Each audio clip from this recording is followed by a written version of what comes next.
ప్రస్తుతం మనం గణపూర్ మున్సిపాలిటీలో ఉన్నాము. 17వ వార్డులో ఉన్నాము. ఇక్కడున్న మన బీఆర్ఎస్ పార్టీ అభ్యర్థులతోని మాట్లాడే ప్రయత్నం చేద్దాం. అన్న నమస్తే. నమస్కారం అండి. నా అన్న పేరు ఎట్లా నడుస్తున్నది మున్సిపల్ ఎన్నికలు?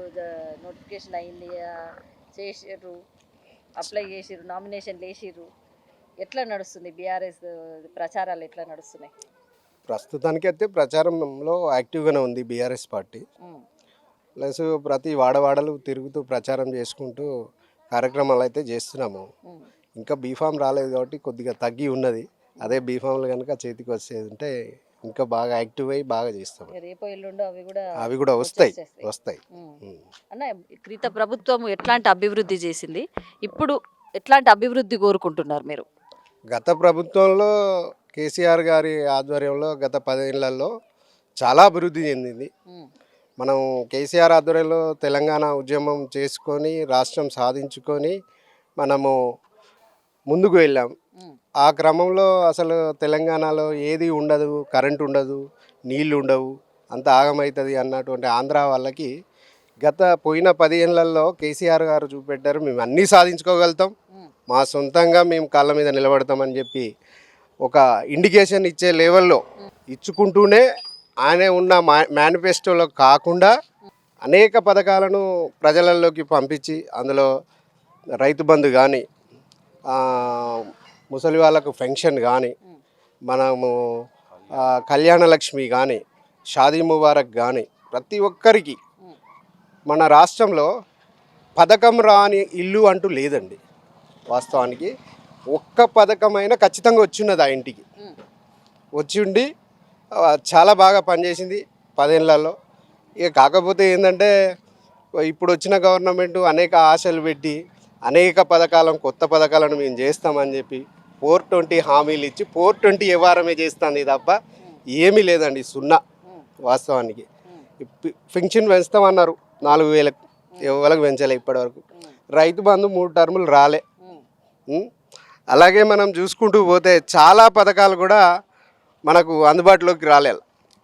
వచ్చిందల్లా ఫ్రీ బస్సు కూడా ఇప్పుడు ఏం చేసిండంటే ఇచ్చిండు, మగవాళ్ళకి ఎక్కితే మగవాళ్ళకు డబల్ ఛార్జు. అంటే మా భార్యది నా మీద దొబ్బుతాడు అంతే.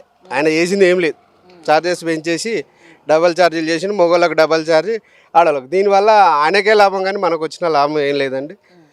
విద్యుత్ ఎవరు అడిగినండి ఫ్రీగా? ఇప్పుడు మనం వాడుకుంటున్నాం, బిల్లు కడుతున్నాం. సరే రైతుకి ఇచ్చిండు అంటే వ్యవసాయం కోసం ఏదో సాయం చేసిండు అని అనుకోవచ్చు, కానీ మన ఇంట్లో ఫ్రీ విద్యుత్ ఇచ్చి చేసేది ఏమున్నది చెప్పండి? లేదు. కాబట్టి ఆయన ఏ పథకాలను కూడా మన 10 ఏళ్ల గవర్నమెంట్కు ఇప్పుడు 2.5 ఏళ్లలో జరిగినటువంటి కార్యక్రమాలకు చాలా తేడా ఉన్నది. ఇప్పటికే ప్రజలలో చాలా వ్యతిరేకత వచ్చేసింది గవర్నమెంట్ పైన. దాన్ని బేసిక్ చేసుకొని ఈ మున్సిపాలిటీలో బీఆర్ఎస్ జెండా ఎగరేస్తామని అనుకుంటున్నామండి. ఎట్లాంటి అభివృద్ధి జరగాలనుకుంటున్నారు సార్? ఇంకా మీ మున్సిపాలిటీలో ఇంకా ఏమన్నా ఉన్నాయా లోటుపాట్లు? గతంలో గ్రామ పంచాయతీగా ఉన్నప్పుడే డాక్టర్ రాజన్న ఆధ్వర్యంలో ప్రతి గల్లీకి సీసీ రోడ్ వేసుకున్నాం. ప్రతి గల్లీ మీరు ఈ కాలనీలలో చూడవచ్చు, ఎక్కడ చూసినా. ఇప్పుడు 17వ వార్డులో 2 వార్డు మెంబర్స్ ఉన్నాయి, ఒకటి 5th, ఒకటి 6th. దాదాపు ₹1,00,00,000 చేశారండి ఒక్కొక్క వార్డు నెంబరు వరకు. ఒక్కొక్క వార్డు నెంబరు ₹1,00,00,000 చేశారు. ప్రతి గల్లీకి సీసీ రోడ్డు, ప్రతి గల్లీకి మోరీ, ఎటువంటి ఇబ్బంది లేకుండా చేసుకున్నాం. కానీ ఇక ఇప్పుడున్న గవర్నమెంట్ ద్వారా మాకు వచ్చిందైతే లబ్ధి ఏమీ లేదు ప్రస్తుతానికి. ఆయన వచ్చిన కాంచి స్థానిక సంస్థల ఎన్నికలే జరగలేదు, అది జరిగి 3 రోజులు కూడా అయితే లేదు. ఆ అభివృద్ధి కనబడతలేదు. కాకపోతే ఏంటంటే అభివృద్ధి పేరుతోటి ఉన్న మంచి రోడ్లను బీకి కంకర రోడ్లు పోసి ఆడ పెట్టిరు. ఇప్పుడు మీకు అవుపడితే కొన్ని వార్డులలోకి పోతే అభివృద్ధి పేరుతోటి అట్లా చేసిరు కడియం శ్రీహరి గారు. అది పరిస్థితి. స్టేషన్ గన్పూర్ అంటేనే బీఆర్ఎస్ కంచుకోట అని వినబడుతుంది. అట్లాంటిది ఇప్పుడు బీఆర్ఎస్ కాంగ్రెస్ మధ్య నడుస్తుంది. ఇప్పుడు స్టేషన్ గన్పూర్లో ఏ పార్టీ గెలుస్తుంది అనుకుంటారు మీరు? పక్కాగా బీఆర్ఎస్ పార్టీకే అవకాశం ఉన్నదండి. ఎందుకంటే గతంలో జరిగినటువంటి అభివృద్ధి కార్యక్రమాలు అన్నీ కూడా మనం ఏ గల్లీకి పోయినా, మీరు ఏ మున్సిపల్ కౌన్సిలర్ వార్డుకు పోయినా ఖచ్చితంగా కనబడతాయి. ప్రతి మున్సిపల్ కౌన్సిలర్ పరిధిలో ఉన్నటువంటి దగ్గర మనం చూస్తే బీఆర్ఎస్ పార్టీ చేసిన అభివృద్ధి కనబడుతుంది, కానీ కాంగ్రెస్ పార్టీ చేసిన అభివృద్ధి కనబడదు. అందులో ఈ గణపురం అనేది కంచుకోట.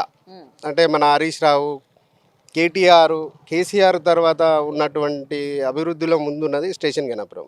4వ స్థానంలో కొనసాగింది ఆ 10 ఏళ్ళు. ఇప్పుడు అధ్వానంగా అయిపోయింది.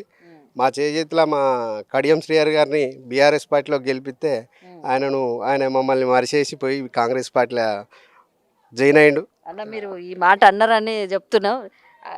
ఏంది పరిస్థితి ఏంది ఇప్పుడు? బీఆర్ఎస్ఆ కాంగ్రెసా ఎట్లా అనుకుందాం? ఆయన ఏది కాదు. మరి ఏం చేద్దామంటారు? ఆయన మాటలలోనే మనకు తెలుస్తుందండి. నేను ఏడు ఉండాలో గాడు ఉన్నా అంటాడు. గంతే సమాధానం. అంటే దాన్ని మనం అర్థం చేసుకోవాలి. ఆయన ఏంటంటే పార్టీ మారినా అంటే నాకు ఆడ స్పీకర్ ఏమన్నా నిర్ణయం తీసుకుంటాడు అని, నేను ఏ పార్టీలో ఉండాలో గా పార్టీలో ఉన్నా అంటాడు. లేకపోతే మళ్ళీసారి అంటాడు కదా నేను టీఆర్ఎస్ పార్టీలోనే ఉన్నా అంటాడు. మరి టీఆర్ఎస్ పార్టీలో ఉంటే ఈరోజు జరిగినాయి ధర్నాలు, రాస్తారోకోలు జరిగినాయి. మరి ఎల్లనైనా పాల్గొన్నాడా? సరే జిల్లా కేంద్రంలో, మా మండల కేంద్రంలో, లేకపోతే నియోజకవర్గ కేంద్రంలో, లేదంటే ఓ రోడ్డు మీద కూర్చున్న సందర్భం ఉన్నదా? ఆయన సరే టీఆర్ఎస్ పార్టీ ఎమ్మెల్యే అనుకున్నప్పుడు ఆయన చేయాలి కదా, ఏదో ఒకటి ధర్నా చేయాలిగా. కేసీఆర్ కోసం కనీసం ఏదో ఒక కార్యక్రమం చేపట్టాలిగా. కాంగ్రెస్ పార్టీతోటి కలిసి ఉంటాడు, ఏ పార్టీలో ఉన్నాడో తెలియదు. ఆయన పరిస్థితికి అట్లున్నది. ఇక మేము పెద్ద మాట మాట్లాడలేము, కానీ ఆయన పరిస్థితి అయితే అట్లున్నదండి. అమ్మ, మీరు 17వ వార్డు నుంచి అభ్యర్థిగా నామినేషన్ వేసిర్రు, బీఫామ్ వచ్చింది, నిలబడినరు. ఎట్లాంటి అభివృద్ధి చేద్దాం అనుకుంటాను మీ వార్డుకు?